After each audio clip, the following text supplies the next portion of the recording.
বাংলাদেশ টিমের head coach Phil Simmons বলেছেন Bangladesh champions ট্রফিতে চ্যাম্পিয়ন হতেই পারে। দেশ ছাড়ার আগে বাংলাদেশ দলের অধিনায়ক নাজমুল শান্ত বলেছেন যে চ্যাম্পিয়ন হওয়াই লক্ষ্য। এবং তারপর অনেকেই আসলে সন্দিহান যে বাংলাদেশ কি সত্যিকার অর্থেই ওরকম দল যে চ্যাম্পিয়ন্স ট্রফিতে চ্যাম্পিয়ন হয়ে যাবে, যদিও বাংলাদেশ একবার 2017-তে চ্যাম্পিয়ন্স ট্রফির সেমিফাইনালে খেলেছে। বাস্তবতা আসলে কি? গ্রুপ পর্বে বাংলাদেশ মুখোমুখি হচ্ছে ইন্ডিয়া, পাকিস্তান এবং নিউজিল্যান্ডের বিপক্ষে, এবং তিনটাই ভীষণ রকম শক্তিশালী দল। কিন্তু বাংলাদেশ কি কখনোই ভারতকে হারায়নি, কখনোই পাকিস্তানকে হারায়নি, কখনোই নিউজিল্যান্ডকে হারায়নি। এখন পর্যন্ত বাংলাদেশ এবং ইন্ডিয়া ওয়ানডেতে মুখোমুখি হয়েছে 41 ম্যাচে। বাংলাদেশ 8টা ম্যাচে জিতেছে, ইন্ডিয়া জিতেছে 32 ম্যাচে, রেজাল্ট আসেনি এক ম্যাচে। তার মানে একবার বা দুবার না, 8বার তো ইন্ডিয়াকে হারানোর অভিজ্ঞতা বাংলাদেশের আছে।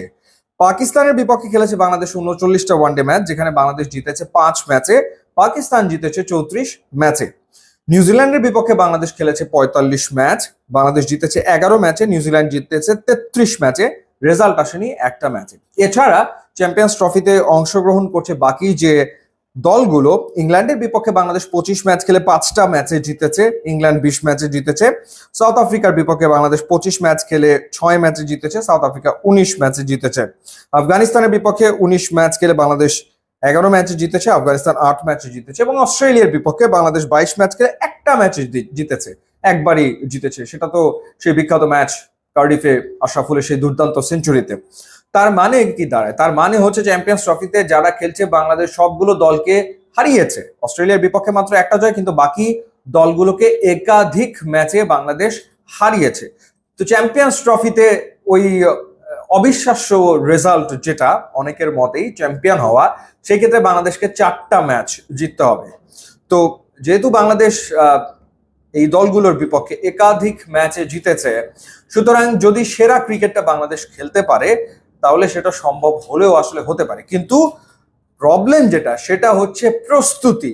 যখন আমরা দেখলাম যে ইন্ডিয়া ইংল্যান্ডের সাথে বাইল্যাটারাল সিরিজ খেললো ওয়ানডে ফরম্যাটে, যখন আমরা দেখলাম যে ট্রাই নেশন সিরিজ হলো পাকিস্তান, নিউজিল্যান্ড এবং সাউথ আফ্রিকার মধ্যে, এবং সেটা চ্যাম্পিয়ন্স ট্রফিকে টার্গেট করে প্রস্তুতি নেওয়ার জন্য, কিংবা অস্ট্রেলিয়া শ্রীলঙ্কার বিপক্ষে 2 ম্যাচের একটা ওয়ানডে সিরিজ খেলে ফেললো এবং দুটোতেই তারা আসলে হারলো, কিন্তু মূল লক্ষ্য ছিল তাদের সেই প্রস্তুতি নেওয়া। সেখানে প্রশ্নটা ওঠে যে বাংলাদেশ আসলে কি প্রস্তুতি নিয়ে চ্যাম্পিয়ন্স ট্রফিতে খেলতে গেছে। তো সে কারণেই হয়তোবা ভক্ত যারা, তারা খুব বেশি আশাবাদী দল নিয়ে হতে পারছে না, কারণ এই ফরম্যাটের জন্য বাংলাদেশ সেভাবে করে প্রস্তুতি নেওয়ার সুযোগই পায়নি। বিপিএল ছিল, বিপিএল শেষ হওয়ার পর কন্ডিশনিং ক্যাম্প করে বাংলাদেশ চলে গেছে ওখানে খেলতে, এবং একটা মাত্র প্র্যাকটিস ম্যাচ খেলার সুযোগ পাচ্ছে টুর্নামেন্ট শুরুর আগে।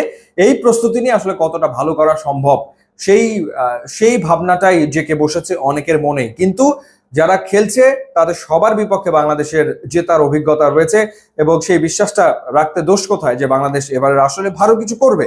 এবার আপনাদেরকে জানিয়ে রাখি যে শুধুমাত্র ট্রফিতেই আপনারা বাংলা ও ইংলিশ কমেন্ট্রি সহ পুরো চ্যাম্পিয়ন্স ট্রফি উপভোগ করতে পারবেন একেবারে লাইভ, সরাসরি 19 ফেব্রুয়ারি থেকে। প্রত্যেক ম্যাচের আগে ও পরে থাকছে প্রি এবং post match show, quiz show থাকছে, ব্রেকে, ইনিংসের ব্রেকে থাকছে, এবং হাইলাইটস আপনারা ম্যাচ শেষে দেখতে পারবেন। সুতরাং ঘরে বাইরে যেখানেই থাকুন না কেন, নিশ্চয়ই আপনারা চ্যাম্পিয়ন্স ট্রফি উপভোগ করবেন। ট্রফিতে